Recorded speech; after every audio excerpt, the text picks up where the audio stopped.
Being a mistress will get you into a lot of trouble. You break up marriages.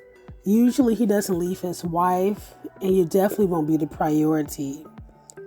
But what if I told you that this designer was the mistress to a very wealthy, influential person of her time, and he created one of the most iconic designer brands in the world?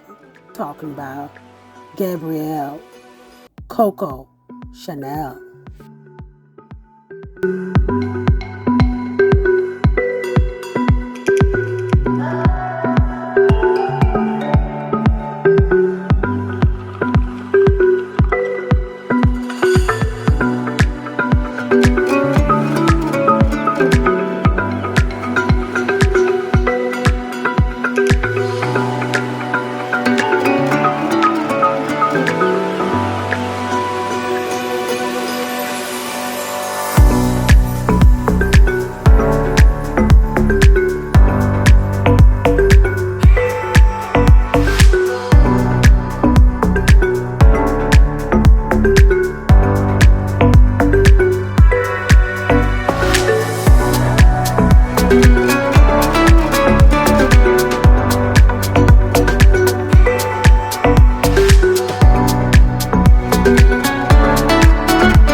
Let's face it, when it comes to haute couture, most designers come from wealthy background, business types, and aristocratic backgrounds, pretty much wealth. However, that was not the case for Coco Chanel. Coco Chanel came from humble beginnings. She lived in a one-bedroom lodge with 5 siblings with her mother Jeanne, who was a laundrywoman for a poorhouse, and her dad Albert, who was a vendor, now making a lot of money. She did not like that kind of lifestyle. At the age of 11, Coco Chanel's mother, Jeanne Chanel, passed away.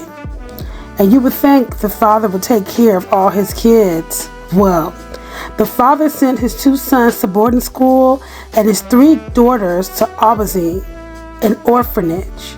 However, the orphanage played a huge role in Chanel's career in the fashion house Chanel.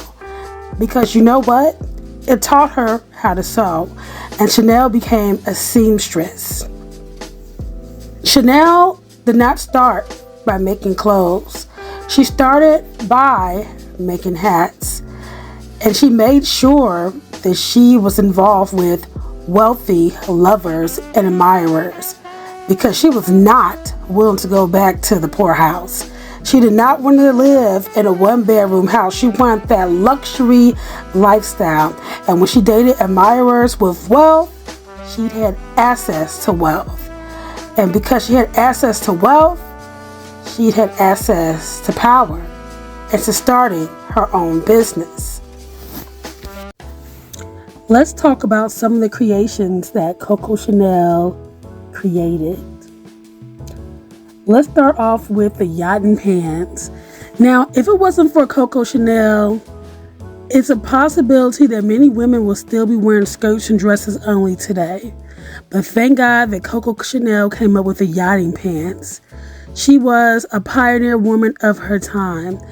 The yachting pants were comfortable trousers, and you can see a lot of people wearing that with sports and any kind of physical activity. And the most important thing about the yachting pants is she wanted to promote comfort. A creation that Coco Chanel came up with was the 2.55 handbag. Now we know that Chanel has been going up on their prices on the jumbo boy bag and the flat back bag, but the 2.55 handbag started all. The design of the iconic handbag originated in 1920 when Coco got tired of holding a handbag in her hands, at that time. So she decided to make it a shoulder bag so people can carry their belongings in it. Now, Chanel was a mistress to a few wealthy men, and she worked a lot around other mistresses, and she said they smell kind of musky. They pretty much stank. They had a body odor, and that inspired her to come up with a soapy, fresh scrub smell, and that helped her come up with our classic, iconic Chanel No. 5. However, when she was trying to come up with the perfume, she had trouble finding a perfumer who could achieve this. Chanel collaborated with Russian perfumist Ernest Vaux, and they created Chanel No. 5. Chanel No. 5 is a perfume like nothing else. In 1926, Chanel came up with the little black dress. We all have it in our closet, whether we're going on a date, whether we're just chilling for the day, or going to a cocktail dinner. Coco Chanel introduced the little black dress in 1926, and it received the nickname The Ford by Vogue. It's affordable, accessible, chic, simple, timeless, and most importantly, feminine. So you see people walk around their little black dress with their Chanel bag jumbo 2.55, the boy bag, smelling like Chanel No. 5, and wearing striped tops, two-tone shoes. Just know, Chanel played a huge role in creating those iconic looks and iconic scents. There will never be another Coco Chanel, but there will be others inspired by her strength, her hold, and haute couture.